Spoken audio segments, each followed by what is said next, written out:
O trailer para o novo filme de Fallout acabou de sair no YouTube da Amazon. E claro, por que não a gente aproveitar essa chance para a gente aprender um pouco de inglês enquanto a gente analisa esse trailer palavra por palavra. Fala pessoal, meu nome é Renan, eu sou professor de inglês. Eu gosto de aproveitar esses momentos da vida real, esses trailers, essas partes onde o inglês é usado na prática para ajudar vocês a aprender um pouquinho mais de inglês, beleza? Bom, sem enrolação, bora direto aqui para nossa primeira cena.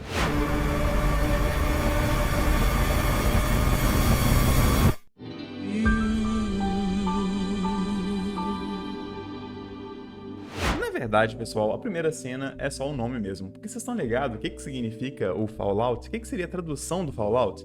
Bom, o termo Fallout, na verdade, significa várias coisas, né? A gente, inclusive, vamos separar aqui as palavras. A gente tem fall, que significa cair, e out, que significa para fora, né? Mas não necessariamente o termo junto significam a mesma coisa das duas palavras separadas. O termo Fallout significa, por exemplo, uma situação adversa, ou seja, um efeito, como se fosse um efeito colateral de alguma situação. Isso é uma das traduções do Fallout. A segunda é as partículas radioativas que são carregadas na atmosfera depois de uma explosão nuclear, o que seria mais o caso, né? Bom, agora que a gente já está mais familiarizado com o termo Fallout, vamos para a primeira cena de fato mesmo.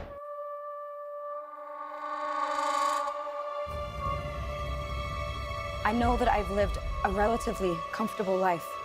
Ok, bora lá. Vou analisar aqui palavra por palavra. A primeira frase tá assim, olha, I know that you've lived. Beleza, o que a gente tem aqui de importante para falar, para vocês aprenderem inglês, a parte de conversação e tal? Quando a palavra começa com K-N, igual tá aqui o saber, né? A gente não pronuncia o K, então fica know. O que muita gente confunde é tipo assim, e o agora, como é que é? Já que o agora é literalmente essa palavra sem o K, né? Que é now. Só que olha a diferença, o agora a gente pronuncia como se fosse um A, now. Já o know é como se fosse um O mesmo, né? Então, know, saber, now, agora. Bom, e isso acontece, pessoal, esse negócio do K e do N no começo da palavra, em outras situações também. Por exemplo, faca. Olha como é que escreve. E como é que a gente vai pronunciar? Knife. Cavaleiro, sabe aquele que usa espada em cima do cavalo, não sei o quê? Bom, aqui ele escreve assim, ó. E como é que a gente fala? Night. Igualzinho noite. Igualzinho mesmo. Mas sim, aí voltando aqui pra cena, falou, eu sei que eu vivi. That I have lived. Tá. Eu vivi seria I lived. Então por que tem esse have mesmo? Bom, esse tempo, gente, é o presente perfeito. É porque não interessa quando que ele viveu. I've lived, eu vivi, em geral. Não tem um tempo específico. Não tá falando nem de ontem, nem de semana passada, nem de 3 anos atrás. Você falou, eu vivi, em geral. E quando a gente não informa o tempo, quando o tempo não é importante pro nosso contexto, a gente tem que usar o presente perfeito. O que pode confundir para quem tá começando, né? Mas depois que você sabe disso, você só traduz normal mesmo como passado e segue o baile. A relatively comfortable life. Então aqui, olha, duas dicas. A primeira, relatively. Quando a palavra acaba com LY, pessoal, geralmente, se você tirar o LY, a palavra que sobra é bem parecida com o português. Olha, relativo, né? Olha só como é que força na barra ali, né? Na tradução para parecer com o português. E o li significa mente. Então, olha, relatively, relativamente. Lembrando que quando as palavras em inglês começam com R, a gente pronuncia com som de um R só. Então, em português seria relativo, em inglês relatively, ok? E a segunda coisa que eu falei dessa frase é o comfortable. Porque a gente vê esse table ali, olha, e eu sei, a boca coça pra gente ler table de mesa. Então, todo mundo tenta, né? Já bate o olho ali e já quer ler comfortable. Mas, na verdade, pessoal, é comfortable. Tem um macete que uma professora me passou isso há muitos anos atrás, quando eu estava aprendendo inglês ainda, que era o seguinte, tenta ler como se fosse campo de futebol, só que falando rápido, olha, comfortable, entendeu? Que aí você não cai na trap, na armadilha de falar comfortable, entendeu? Isso serve também para algumas outras palavras, por exemplo, vegetal, né? Que escreve assim e a gente não lê vegetable, é vegetable. Na verdade, pessoal, tem uma regra no inglês que é o seguinte, não é 100%, né? Claro, nunca nada é 100%, mas a maioria das coisas, dos substantivos, a gente lê o começo forte, sabe? Então, por exemplo, ketchup, por exemplo, que a gente fala, né?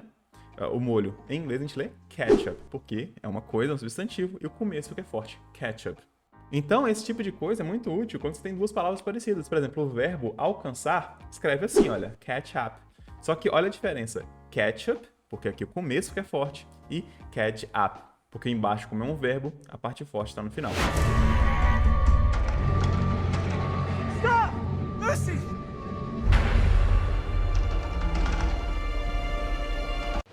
Pessoal, essa cena aqui parece que não tem nada pra falar, mas pior que tem. Tenta não colocar um i onde não tem no inglês. Então, quando tá escrito ali, ó, stop, para de pronunciar no P. É como se fosse um P mudo, stop.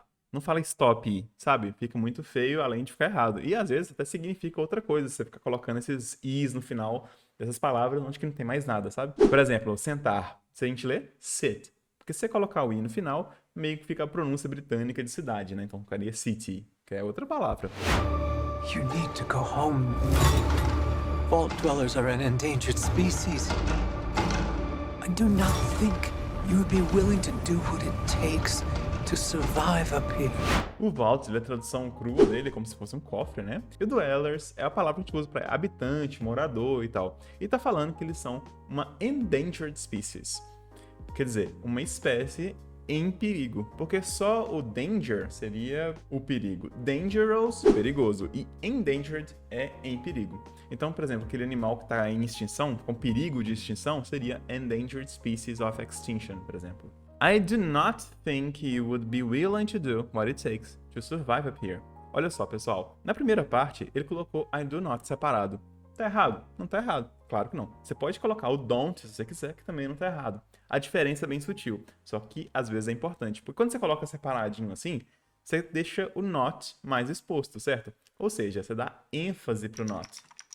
Então, quando na frase você quiser dar ênfase para a situação negativa ali, você coloca o not separado. Fica muito mais enfático, assim, que não é para fazer, sabe?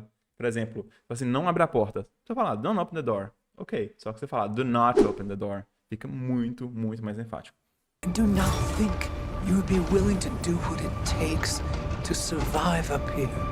E aí ele falou, olha, I do not think you would be willing to do. Ó, esse will no final ali dessa primeira frase, muita gente conhece como o auxiliar do futuro, que não tem tradução, é só para indicar que uma frase está no futuro. Por exemplo, I will travel, eu viajarei, né? Tá só falando que o travel ali, que é o viajar, tá no futuro. Porém, ele pode passar a ideia também de vontade, sabe? Então, olha só, eu não acho que você vai ter a vontade, né? Vai ter a força de vontade to do what it takes, para fazer o que é preciso para sobreviver aqui. To survive up here. Então, vocês sabiam desse aí, pessoal? Desse will como se fosse vontade em vez do futuro? Bom, eu acho que valeu a inscrição e o like, não valeu não? Espero que você esteja aprendendo bastante aqui nesse trailer. E talvez você esteja se perguntando, por que ela usou up here e não só here? Bom, o here significa aqui, né? Um normal, da forma base. Juntando o up ali é como se fosse um modificador pode ser duas opções. Pode dar a opção tipo assim, aqui em cima, ou então para dar ênfase num lugar diferente onde que ela tá. Mas principalmente para quem tá começando, pessoal, não dá tanta importância assim. Se você conseguiu entender o contexto da frase, beleza. Depois, quando você vai ficando mais avançado, você vai vendo porque esses ups, downs, outs, eles são modificadores que podem mudar completamente o sentido da frase, ou então dar só um que a mais ali. Mas você vai pegando isso com o tempo, beleza? If you insist on staying, then you will have to adapt. Olha só, aqui a tradução seria, se você insistir em ficar, só que tá tipo o staying com ing. A gente aprende desde o começo da escola que esse ing é o ando, né? Então seria ficando. Mas a tradução dele aqui não é ficando. Se você insiste em ficar. A razão dele estar com ing ali é porque está na frente do on, pessoal. E o que o on tem de especial? É porque o on é uma preposição. Sempre que um verbo, igual ali, ó, stay, ficar, é um verbo, está na frente do on. Sempre que tiver um verbo na frente de uma preposição, ele vem com ing. Essa é a regra. A tradução dele não vai ficar ando, tá? É só porque está na frente da preposição. Vou colocar aqui mais uma lista de preposições comuns que a gente usa e quando tiver um verbo na frente delas, a gente tem que colocar com ing. Então, olha só. In, on, at, with, about. Falei fora de ordem, mas deu pra entender, né? Essas palavrinhas pequenininhas são preposições. Quer ver um outro exemplo legal? Se eu falar assim, que eu sou bom em jogar futebol. Mentira, mas só por exemplo. Então, seria assim. I am good at playing soccer. Play, pessoal, é jogar. É uma ação. E tá depois do at, tá vendo que essa preposição? Então, ele tem que vir com ing. Só que a tradução não vai ficar, eu sou bom em jogando. Eu sou bom em jogar futebol. Só que depois do at. Deu pra entender, né?